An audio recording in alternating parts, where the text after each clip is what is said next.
Me friends and ఫ్యామిలీతో సరదాగా బయటకు వెళ్ళటానికి కారు లేదా అయితే వెంటనే ఈ నెంబర్కి కాల్ చేయండి. ज्यादा मुझे उम्मीद तो नहीं है, लेकिन अभी भी मैं अपनी वाइफ को बोलूंगा कि उसमें तो कोई वैल्यू नहीं है, मेरी वाइफ में खुद। तो मेरे बच्चे को क्या ही बड़ा करेगी वैल्यू के साथ, मेरे पेरेंट्स को मेरा बच्चा दे रहे हैं, वो उसको बेटर वैल्यू के साथ बड़ा करेंगे।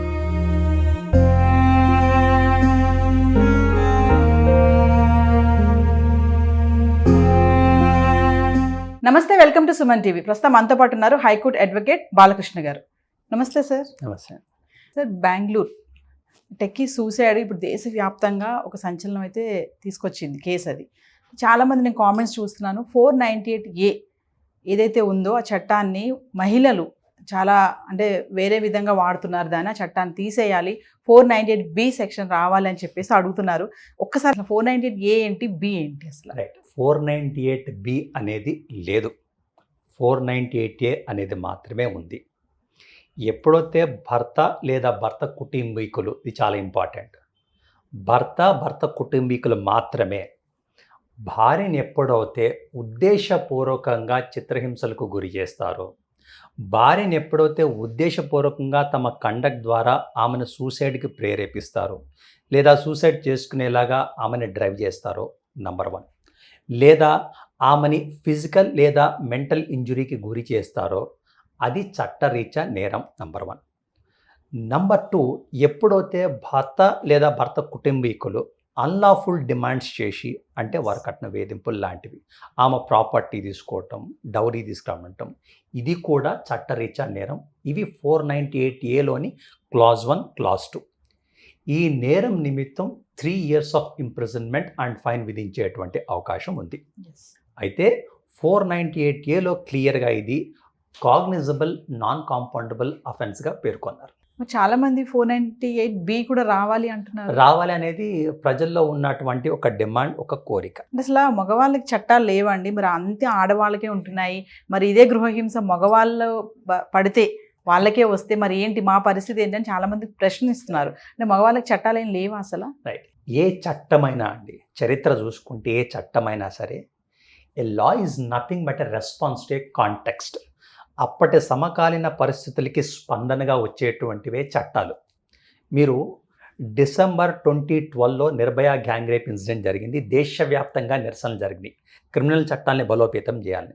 వెంటనే మనకి 2013 జనవరిలో క్రిమినల్ లా అమెండ్మెంట్ యాక్ట్ అని వచ్చింది. అలాగే పిల్లల మీద జరిగేటువంటి లైంగిక వేధింపులు విపరీతంగా పెరగటం, సమాజంలో ఉన్న డిమాండ్ నిమిత్తం 2018లో మనకి పోక్సో యాక్ట్ని అమెండ్ చేశారు. ఉదాహరణకి చెప్పాను. ఏ చట్టమైనా అప్పటి సమకాలీన పరిస్థితులకి స్పందనగా వచ్చినటువంటివే. ఇది ఎందుకు చెప్తున్నాను అంటే 1950sలో మన రాజ్యాంగం వచ్చింది. అప్పటి సమకాలీన పరిస్థితుల ప్రకారం అప్పట్లో మహిళల్ని చిత్రహింసలకు గురి చేసేవాళ్ళు, మహిళలపై అనేక వేధింపులు ఉండేటివి. అందుకే article 15 clause 1, clause 2, clause 3. Article 15 clause 1 ఏం చెప్తుందంటే religion, race, caste, sex, place of birth, అంటే అందులో 4వది సెక్స్, లింగ ప్రాతిపదికన వివక్ష ఉండకూడదని చెప్తుంది. అయితే 15 క్లాజ్ 3 దానికి ఒక ఎక్సెప్షన్ తీసుకొచ్చింది. ఏంటి, మహిళల నిమిత్తం, చిన్నపిల్లల నిమిత్తం ప్రత్యేకమైనటువంటి చర్యలు అవ్వచ్చు, పథకాలు అవ్వచ్చు, చట్టాలు అవ్వచ్చు తీసుకురావచ్చు. ఎందుకు, వాళ్ళు ఒక డిసడ్వాంటేజెస్ కాంటెక్స్లో ఉన్నారు కాబట్టి వాళ్ళ ఇంట్రెస్ట్ని ప్రొటెక్ట్ చేసి వాళ్ళని మెయిన్ స్ట్రీమ్ సొసైటీలో సమాన భాగస్వాములు చేయాలనే ఉద్దేశంతో అలాంటి ఒక క్లాజ్ ఉండింది. ఇప్పుడున్నటువంటి so called special provisions in favour of women అన్నీ కూడా మహిళలకు ఉచిత బస్సు అవ్వచ్చు, మహిళలకు ఉండేటువంటి అనేక పథకాలు అవ్వచ్చు, మహిళలకు ఉండే రిజర్వేషన్లు అవ్వచ్చు, ఈ 498A అవ్వచ్చు, ఇవన్నీ కూడా 15 క్లాజ్ 3 యొక్క శాంక్షన్తో వచ్చినటువంటివే. ఈ 498A ఏదైతే ఉందో దాన్ని మహిళ దుర్వినియోగం చేసుకుంటున్నారు అంటే మీరేం చెప్తారు? ఖచ్చితంగా ఇది నా వ్యక్తిగత అభిప్రాయం కాదు, డేటా స్టాటిస్టిక్స్ ఒక్కసారి చూద్దాం. మనకి 498A కేసుల్లో అంటే ఒక 100 కేసులు రిజిస్టర్ అయితే 94 కేసుల్లో ఛార్జ్షీట్ అవుతుంది. ఈ 94 కేసులో ఛార్జ్షీట్ అవుతుంటే కేవలం 10 కేసుల్లో మాత్రమే కన్విక్షన్ జరుగుతుంది. అంటే 100% కేసుల్లో ఎక్విటల్ జరుగుతుంది. ఎక్విటల్ జరిగిన ప్రతిసారి భర్త తప్పు చేయలేదు అని అనటానికి లేదు. కొన్ని సందర్భాల్లో తప్పు చేయకపోవటం వల్ల ఎక్విటల్ జరిగింది, కొన్ని సందర్భాల్లో ప్రాసిక్యూషన్ ఫెయిల్ అవటం వల్ల జరిగింది, కొన్ని సందర్భాల్లో వీళ్ళు కాంప్రమైజ్ అవ్వటం వల్ల జరిగింది, కొన్ని సందర్భాల్లో విట్నెస్ హాస్టైల్ అవటం వల్ల జరిగింది. ఇలా అనేక కారణాల వల్ల ఎక్విటల్ జరుగుతుంది, కన్విక్షన్ అనేవి జరగట్లేదు. అయితే ఖచ్చితంగా ఒకటి చెప్పగలం, ఏదైతే భార్యలకి మహిళలకి రక్షణ కవచంగా ఉద్దేశింపబడిందో 498A అనేది, అది వాళ్ళ చేతుల్లో మారణాయుధంగా మారిపోయింది.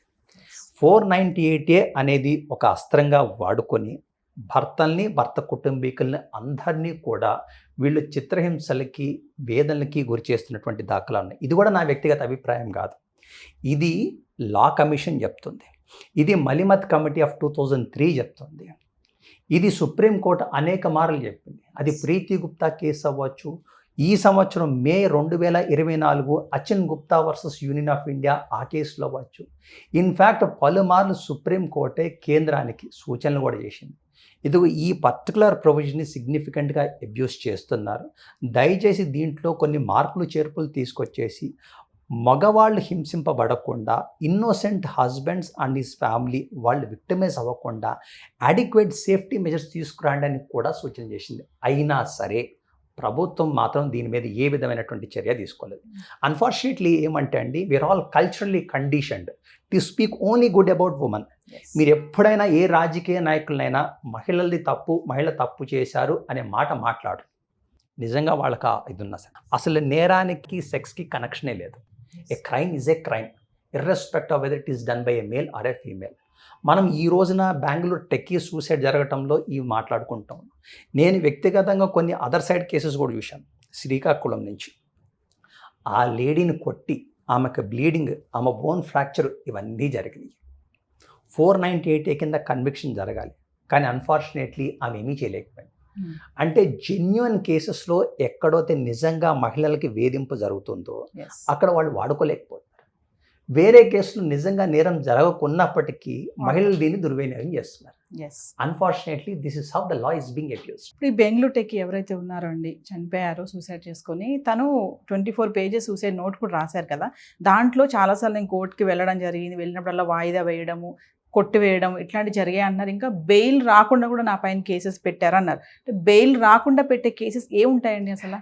ఎట్లుండిందంటే అండి, మనం చేసిన కేసులు అనేక విధాలుగా ఈ దేశంలో process itself is a punishment. Conviction అవ్వక్కర్లా, ఎక్విటబుల్ అవ్వక్కర్లా, ఈ ప్రాసెస్ ఏదైతే ఉండిద్దో 4-5 ఏళ్ల పాటు, ఒక్కోసారి ఒక దశాబ్ద కాలం పాటు భర్త కుటుంబీకులు అందరూ కూడా కోర్టు చుట్టూ తిరగటం. కోర్టులో ఎంత దారుణంగా ఉండిద్దంటే బీసీలు, అక్కడ ఉండేటువంటి బంట్రోతులు ఎలా పడితే అలా మాట్లాడటం, వీళ్ళు రోజంతా కోర్టులో నుంచోవటం, ఇదంతా ఒక హ్యూమిలియేషన్ లాగా ఉంటూ ఉంటుంది. ఇన్ఫ్యాక్ట్ మీకు ఇంకొక విషయం చెప్తాను, మనం చేసింది భార్య first 498A 323 34 of DP act పెట్టింది. ప్రొటెస్ట్ పిటిషన్ వేసి, అంటే మా ఫస్ట్ నైట్ రోజు అన్యాచురల్ సెక్స్ చేశారు, 377 ఇక్కడ ఇన్వోక్ చేయాలి అని. అసలు భార్యాభర్తల మధ్య ఒక రూమ్లో జరిగేటువంటి సెక్షువల్ యాక్టివిటీకి ఏం సాక్ష్యం ఉండిద్దని? అంటే ఏదో విధంగా భర్తని విక్టిమైజ్ చేయాలి, పెద్ద సెక్షన్ యాడ్ చేయించాలి, సో దట్ అతన్ని జైల్లో పెట్టించాలి. ఇక ఇదే ఎజెండాగా ఉన్నది. ఎందుకు ఒక్కసారి కేసు అయిందనుకోండి, బై ఎనీ ఛాన్స్ కన్విక్షన్ అయితే ప్రభుత్వ ఉద్యోగం అంటే ప్రభుత్వ ఉద్యోగం పోతుంది. మధ్య బాంబేలో ఒక కేసు చేశాను నేను. అదేమంటే భర్త ఇన్కమ్ ట్యాక్స్ ఆఫీసర్, ఇక్కడ 498A DVC MC అన్ని ప్రొసీడింగ్స్ నడిపిస్తూ ఉన్నారు. ఇది కాకుండా ఎంప్లాయర్ కంప్లైంట్ ఇచ్చేసి ఎంప్లాయర్ దగ్గర డిసిప్లినరీ ప్రొసీడింగ్స్ కూడా నడిపిస్తూ ఉన్నారు.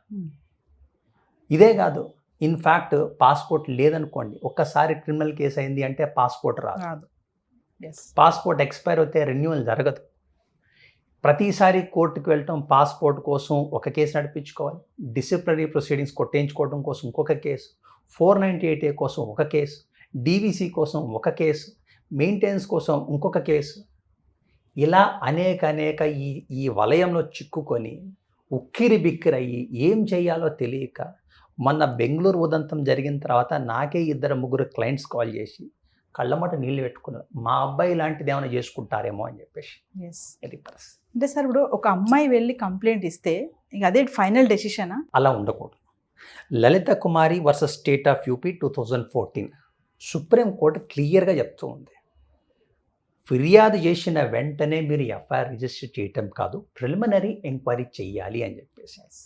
అన్ఫార్చునేట్లీ ఇక్కడ ఉన్నటువంటి మల్టిపుల్ యాక్టర్స్, అది భార్య అవ్వచ్చు, పోలీస్ వ్యవస్థ అవ్వచ్చు, అడ్వకేట్స్ అవ్వచ్చు, కోర్టులు అవ్వచ్చు, వీళ్ళందరూ కూడా ప్రాంప్ట్గా యాక్షన్ తీసుకోకపోవటం అవ్వచ్చు, లేదా రైట్ యాక్షన్ తీసుకోకపోవటం అవ్వచ్చు, లేదా రాంగ్ యాక్షన్ తీసుకోవటం అవ్వచ్చు. వీటన్నింటి వల్ల కూడా బాధితులు భర్తలు, వాళ్ళ కుటుంబీకులు.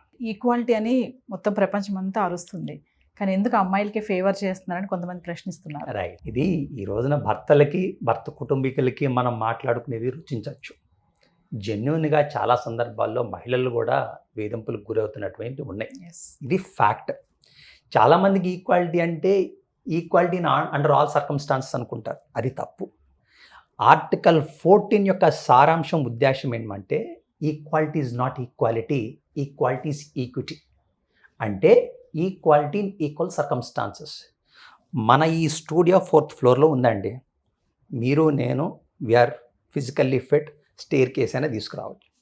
ఒక మూడో వ్యక్తి ఉన్నారు, అతనికి దివ్యాంగులు, ఈ లోవర్ లిమ్ నిమిత్తం డిసెబిలిటీ ఉంది, అంటే ఒక కాల్ లేదు. ఈక్వాలిటీ రా బాబు, మేము నడిచి వచ్చినట్టు స్టెప్స్ తీసుకుని నువ్వు కూడా రావాలంటే ఎట్లా నడుస్తుంది? అతని కోసం ఒక లిఫ్టో ఎస్కలేటరో పెట్టాలిగా. ఎప్పుడైతే ఒక వ్యక్తికి, ఒక వర్గానికి ఒక డిసడ్వాంటేజెస్ కాంటెక్స్ట్ ఉండిద్దో వాళ్ళని ప్రొటెక్ట్ చేయడం కోసం స్పెషల్ ప్రొవిజన్స్ అనేవి తప్పవు. అసలు అందుకోసం ఉన్నటువంటి మహిళల కోసం ఉన్నటువంటి ప్రత్యేక ప్రొవిజన్స్, ఎస్సీ ఎస్టీలు అవ్వచ్చు, బీసీలు అవ్వచ్చు, పిల్లలు అవ్వచ్చు, వృద్ధులు అవ్వచ్చు, వీళ్ళందరికీ ఉండేటువంటి ప్రత్యేకమైన పథకాలన్నీ కూడా కారణం ఇదే. అంటే బాలకృష్ణ ఒక విషయం చెప్పండి, అంటే సమాజంలో మార్పు రావాలి అంటారా? అంటే మగవాళ్ళకు కూడా చట్టాలు రావాలి అని అంటే ఏం చెప్తారు? అంటే చాలా మంది అడుగుతున్నారు కామెంట్స్లో కూడా, అన్ని అమ్మాయిలకి ఫేవరబుల్గా కేసెస్ ఉన్నాయి, అన్ని అమ్మాయిలకేనా, అమ్మాయి చెప్తే అదే ఫైనల్ డెసిషనా? అంటే అసలు చట్టాలు రావాలంటారా? మీరు ఉన్నాయి, ఏమైనా ఉపయోగపడుతున్నాయి వాళ్ళకి అసలు? ఇప్పుడు ఎట్లంటే అండి, ఒక వెండటా మైండ్ సెట్. ఇప్పుడు ఈరోజు మార్నింగ్ కూడా ఒక వ్యక్తి ఆంధ్రప్రదేశ్ నుంచి కాల్ చేశారు. సార్, మా భార్య మీద ఏదో విధంగా కేసు పెట్టాలి, నా మీద 490. అంటే ఏంటి? మీరు ఇప్పుడు ఆమె చేసిన తప్పు, మీరు ఇంకో ఎందుకు తప్పు చేయాలి? పాయింట్ ఏమంటే, an eye for eye would make the entire world blind. Social action forum versus Union of India 2018 ఆ పర్టికులర్ కేసులో అసలు 498A అనేటిది ఆర్టికల్ 14ని, ఆర్టికల్ 19, ఆర్టికల్ 21 వైలేట్ చేస్తుంది. దీన్ని రద్దు చేయండి అని సుప్రీంకోర్టుకు వెళ్ళారు. సుప్రీంకోర్టు వాదనని తిరస్కరించి దాది కాన్స్టిట్యూషనల్లీ వ్యాలిడ్ అని చెప్పి అప్హోల్డ్ చేసింది. నిన్నగాక మొన్న కూడా సుప్రీంకోర్టులో ఒక పిల్ ఫైల్ అయింది 498A మీద. 498Aకి ఖచ్చితంగా ఒక యూటిలిటీ ఉంది. కాకపోతే నేను చెప్పినటువంటి ఆ 2018 కేసులోనే సుప్రీంకోర్టు కొన్ని గైడ్లైన్స్ లేయడం చేసింది. ఎలా ఇది అబ్యూస్ అవ్వకుండా, ఎలా మనం కొన్ని సేఫ్ గార్డ్ మెజర్స్ తీసుకోవాలి అని చెప్పి క్లియర్ ఉంది. ఎందుకు ఎక్కువ చేయక్కర్లా. ఫర్ ఎగ్జాంపుల్, ఒక మహిళ వెళ్ళి, ఒక భార్య వెళ్ళి పోలీస్ స్టేషన్లో ఫిర్యాదు చేసింది. ప్రిలిమినరీ ఎంక్వైరీ చేయాలని లలిత కుమారి జడ్జిమెంట్ చెప్తుంది, ఎవరు చేయట్లా. ఏం లేదు, సింపుల్ అమెండ్మెంట్. ప్రిలిమినరీ ఎంక్వైరీ చేయాలి, చేసి దాని ఫైండింగ్ అంతా కూడా ఇన్ రిటర్న్ ఉండాలి అని చెప్పి పెట్టామనుకోండి. ఏం ప్రిలిమినరీ ఎంక్వైరీ చేశారు, ప్రిమా ఫేసి అఫెన్స్ ఎలా ఎస్టాబ్లిష్ అయింది అనేది ఆన్ పేపర్ ఉంటుంది. ఇది లేకపోవటం వల్ల తీవ్రమైన అబ్యూస్ జరుగుతుంది. ఫైనల్ ఒక విషయం చెప్పండి, చాలా మంది అడుగుతున్నారు ఇది కూడా, లాయర్స్ చాలా మంది లంచాలు తీసేసుకుంటున్నారు, ఈ కాంప్రమైజ్ అయిపోతున్నారు. ఇన్నోసెంట్ అంటే అందరి గురించి కాకపోయినా, లైక్ ఇప్పుడు బెంగళూరు టెక్కి ఆయన తీసుకున్న ఒక ఇన్నోసెంట్ హస్బెండ్కి అయితే అన్యాయమే జరిగింది ఇక్కడ. అంటే రియల్గానే వాళ్ళు టార్చర్ చేశారు, ఆయన రాసిన 24 నోట్స్ సూసైడ్ ఏదైతే ఉందో ఇవన్నీ చూసుకుని మనం అనుకోవచ్చు. ఫైనల్గా మీరేం చెప్తారు? ఈ కేసుని బట్టి మళ్ళీ మాట్లాడుతున్నారు, మరి లంచాలు తీసుకుంటున్నారు, నిజంగా లాయర్స్ కాంప్రమైజ్ అయిపోతున్నారు ఇలాంటి విషయాల్లో, అంటే ఏం చెప్తారు? మేడం, అవినీతి లేనటువంటి వ్యవస్థ, అవినీతి లేనటువంటి సమాజం ఎక్కడా లేదు. మనం జ్యుడిషియరీలో అవినీతి లేదు అంటం తప్పు, జ్యుడిషియరీ మొత్తం కూడా అవినీతిమయం అంటం కూడా తప్పే. ఇది కేవలం ప్రభుత్వ రంగ సంస్థల్లో కాదు, ప్రైవేట్ సంస్థల్లో లేదా వ్యక్తిగత పరస్పర సంబంధాల్లో కూడా అవినీతి అనేది this is an all pervading phenomenon. So when it is an all pervading phenomenon, స్పెసిఫిక్గా అడ్వకేట్లు లేదా కోర్టులు లంచాలు తీసుకుని ఇలా చేశాయని చెప్పేసి ఒక బ్లాంకెట్ స్టేట్మెంట్ చేయటం అయితే సరైనది కాదు.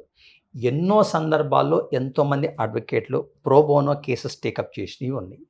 మన డిస్ట్రిక్ట్ లీగల్ సర్వీస్ అథారిటీ అవ్వచ్చు, హైకోర్టు లీగల్ సర్వీస్ అథారిటీ అవ్వచ్చు, ఫ్రీ లీగల్ ఎయిడ్ ఇవ్వటం అవ్వచ్చు, కాంప్రమైజ్కి ఫెసిలిటేట్ చేయటం అవ్వచ్చు, ఇవి కూడా జరిగిన ఉదంతాలు ఎన్నో ఉన్నాయి. ఈ రోజున ఈ ఇష్యూ జరగటం వల్ల ఉన్న పబ్లిక్ అవుట్రేజ్ వల్ల ఇలాంటి కైండ్ ఆఫ్ రూమర్స్ అవ్వచ్చు, ఇలాంటి కైండ్ ఆఫ్ క్రిటిసిజం అవ్వచ్చు ఉండింది. To an extent it is justified, not without substance. But మొత్తం అవినీతిమయం అంటాం అనేది అయితే సమంజసం కాదు. సో ఫైనల్లీ అండి, ఇప్పుడు ఆ ఫ్యామిలీ ఎవరైతే వైఫ్ ఆ రిలేటివ్స్ కానీ అందరూ కూడా అబ్స్కాండ్ అయిపోయారు. అంటే ఈ కేసులో న్యాయం జరుగుతుందంటారా అసలు? జస్టిస్ ఈజ్ డ్యూ అని పెట్టి ఆయన ఒక ప్లకార్డ్ పెట్టి చనిపోయాడు అతుల్ సుభాష్. అంటే న్యాయం లేదు, జరగట్లేదు అని ఇప్పుడు కూడా చెప్పేసి. అండి, ఒక వ్యక్తికి దెబ్బ తగిలినప్పుడు, ఒక వ్యక్తి చనిపోయినప్పుడు public perception would always be in their favour. చనిపోయాడు కాబట్టి ఖచ్చితంగా ఆమె ఏదో తప్పు చేసి ఉంది. Who knows, the husband could have been hyper sensitive individual. ఇప్పుడు is this the first instance where a husband is facing a 498A litigation?